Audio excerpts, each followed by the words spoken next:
faced by the parents or difficulties faced by the nation, Cabinet resolved to keep the examination fees at the same level. I thank you. Thank you, Honorable Minister. As usual, we give time to members of the media. Pose your questions to the ministers. You identify who you are and the organization you represent. This first round, I will take 4 questions, so you are at liberty. You show your hand if you are interested to pose questions.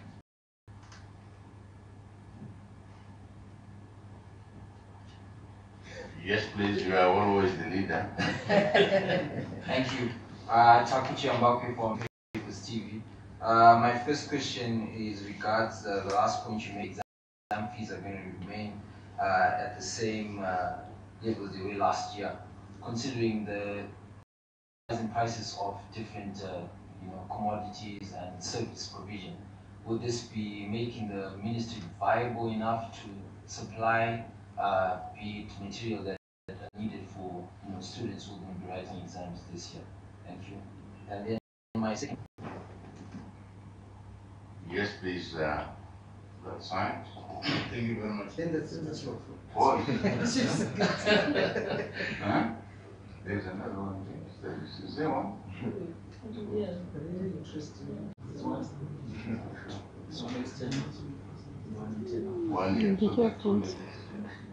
So anyway, if they are not able, anyone? Yeah, okay. We have 4 questions. Oh, there are 4? Yeah. Okay. Thank you, thank you, Chief Secretary. The first question was directed to the Minister of Primary Education. I'm sure you got the question from Chamba, who's on TV. Thank you very much for that question. What it means really is that the government has considered the fact that among everything else that are going up, the education of our learners is very important. The right to education is very important. And within that context, it is that if anything, it should be ZIMSEC that should find efficiencies and areas in which they can contain costs in order to make sure that we give some relief and a break on the parents of our learners. And in that process also ensuring that the right to education of the learner is preserved, is promoted. So that was a very, very, very considerate position taken by the cabinet. Thank you. Thank you very much, Minister of Primary Education. The government, which is listening with the listening president. The next 2 questions actually belong to the foreign minister, and maybe you can take them, then I'll come back to the Minister of Home Affairs.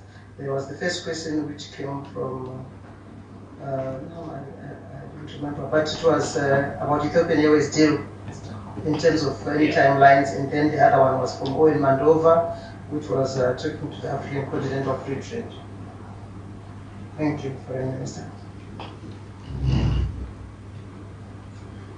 Indeed, His Excellency the President met the Chief Executive Officer of Ethiopian Airlines, and among other issues which were from Air Zimbabwe. As you are aware, Ethiopian Airlines is quite, it's got a very excellent record of flying. And secondly, to create a maintenance hub in Zimbabwe for the capability of sustaining and maintaining different types of aircraft in Harare.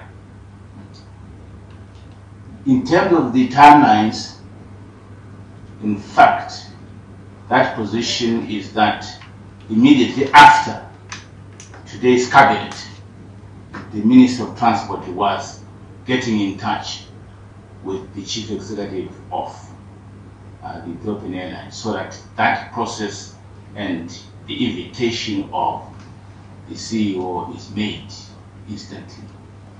That's the first one. The second one is to do with the African Continental Free Trade Area. You will recall that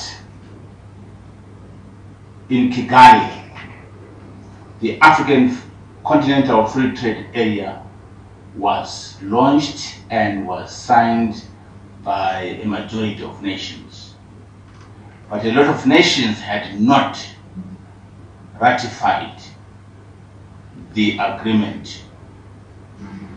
And the terms of this African Continental Free Trade Area were that 30 days after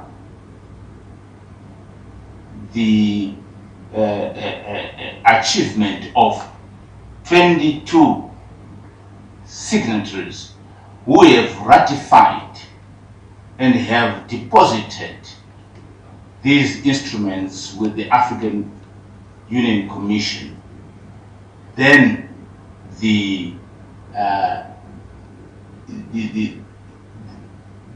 launch of the agreement itself is going to be to take off.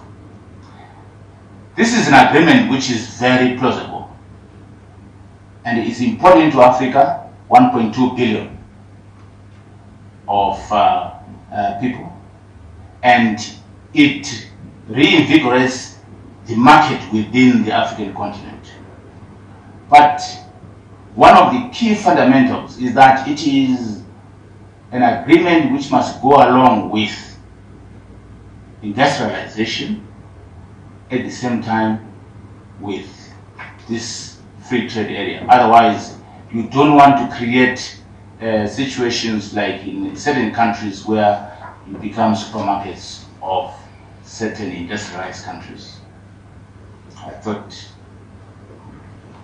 Thank you very much, Minister of Foreign Affairs. And last but not least, the question was directed to the Minister of Home Affairs on the proposed amendments. What are they seeking to address? That's the question from Swamaida. Thank you very much, Honorable Minister, colleague ministers, Chief Secretary, members of the media. Yes, the Cabinet approved or gave the go-ahead that we amend the law, the Police Act as it is. Really, this, as we all know, we are in the new dispensation. It has taken a long time since the new constitution came around. So the President wants all the laws to be amended or changed or repealed according to the requirements that are in the Constitution of Zimbabwe. In the public or the Police Act as it is, the whole idea is to make sure that the administration, police establishment, or police services, for instance, the name itself, instead of being a police force, it will become a police service.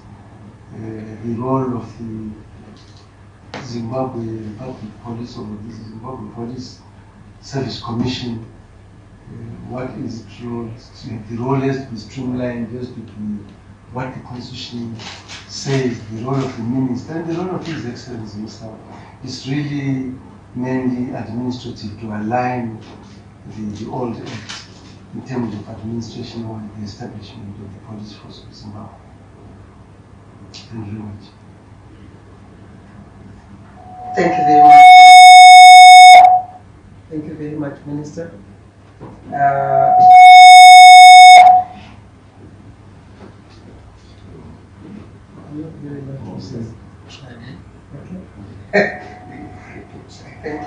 Thank you very much, Minister. I don't know, Chief Secretary, if we have to take it straight. If there's any more questions. Thank you. We come to the last segment of the briefing. Any more questions? We are giving you the last chance. Yes, please. Staramlet wakotu mangukendo Chandra Voice of America. Mubvunzo wangu wakanangana negurukota rezvokuriswa kwamashoko kuti timeline yekusandura mutemo aipa yakamira sei uye kuti board reZimbabwe Media Commission ngawanikwa rini after the changes here because hapana board at the moment. Do you have another one before I answer?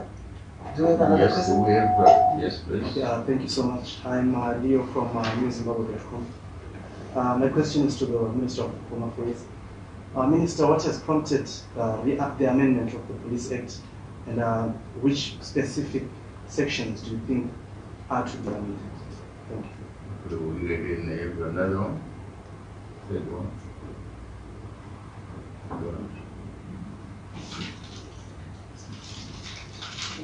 Okay, you can go ahead, Chair. Thank you very much. Yes, Member of Parliament. Okay, all right. Some Member of Parliament ukabvunzwa mubvunzo neshona unopindura neshona ukabvunzwa nechirungu ukabvunzwa nechindevere. Sometimes some of us get stuck, but tinobvunzwa next week. Ndinotenda zvikuru. Izvi zviri kuratidza kuti hurumende yeSecond Republic iri very consistent about zvavakapromisa kuti isusu tichange tichiita mareforms, tinonga tichigadzirisa mitemo kuti igoitwa realigned neconstitution yedu. Saka zvakadarozvo hapatori nguva yakareba zvatatotanga kudai zvakutokurumisa kufamba, nekuti tinodawo kuti macommissioners eZMC eZimbabwe Media Commission ange ari in place. Tiri kushanda pamwe chete neparliament so that vagotanga kuita basa ravo ravasina kugona kuita panguva yakapfuura. I guess I have done my question. Now I want to call upon the Minister of Home Affairs. Thank you very much. Like I said, actually, the amendment of the Police Act is very, very administrative. Who should, for instance, appoint or promote police officers? Is it the Commissioner General of Police, or is it the Minister, or is it the Police Service Commission? So, in one act, it talks of the Police Commissioner General doing the job. In another act, it talks of the Zimbabwe Police Commission doing that kind of thing.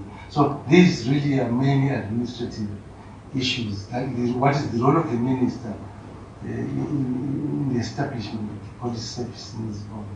Or the name itself, police service, instead of being a police force, like I said earlier on, it's now going to be called Zimbabwe Police Service. So it's very, very administrative. It's nothing to do with the, or for instance, something to do with the salaries, the wages, the conditions of service. Who should do that kind of thing? Well, those are things that, by the way, it's different, Minister. The Police Act is very different from POSA. POSA is, we're talking about the management of demonstrations, the management out there in the street. That's where we discuss those issues. And again, last week, the Minister, and you all know you were here again, Cabinet actually approved that the principles of how to change POSA. So it's very different, POSA and Police Act. The Police Act is dealing with the appointment of officers, the role of the Commission, the role of the President, the role of the Minister. Whereas when we come to POSA, we're looking at issues like how long should a person be detained? What is the authority of the regulating authority? The police officer of a district, how long should he say demonstrations should be there or shouldn't be there? As you know, in a recent case, Justice Makarao, where it was indicated the old act allowed the regulating authority to virtually stop any demonstrations at a particular district indefinitely. But we are saying no, it can't be indefinitely because the Constitution also talks of nobody should be detained for more than 48 hours. Thank you very much. Thank you very much, Honorable Minister. You did the realignment of our acts to the Constitution is very important, and this is the process which we've already started and will continue. Thank you, and I want to thank you once again for coming this afternoon, Chief Secretary. Thank you very much. We come. We are coming to the end. I don't know because they came a bit late. We can accommodate one, but I mean, so long you don't repeat what has been said, you might not know what you were saying. So I think next time you come on time, we want to thank you very much, but more importantly, we thank Honorable Minister Chair, the Honorable Minister for participating. Until we meet next week. Bye. Thank you. Thank you.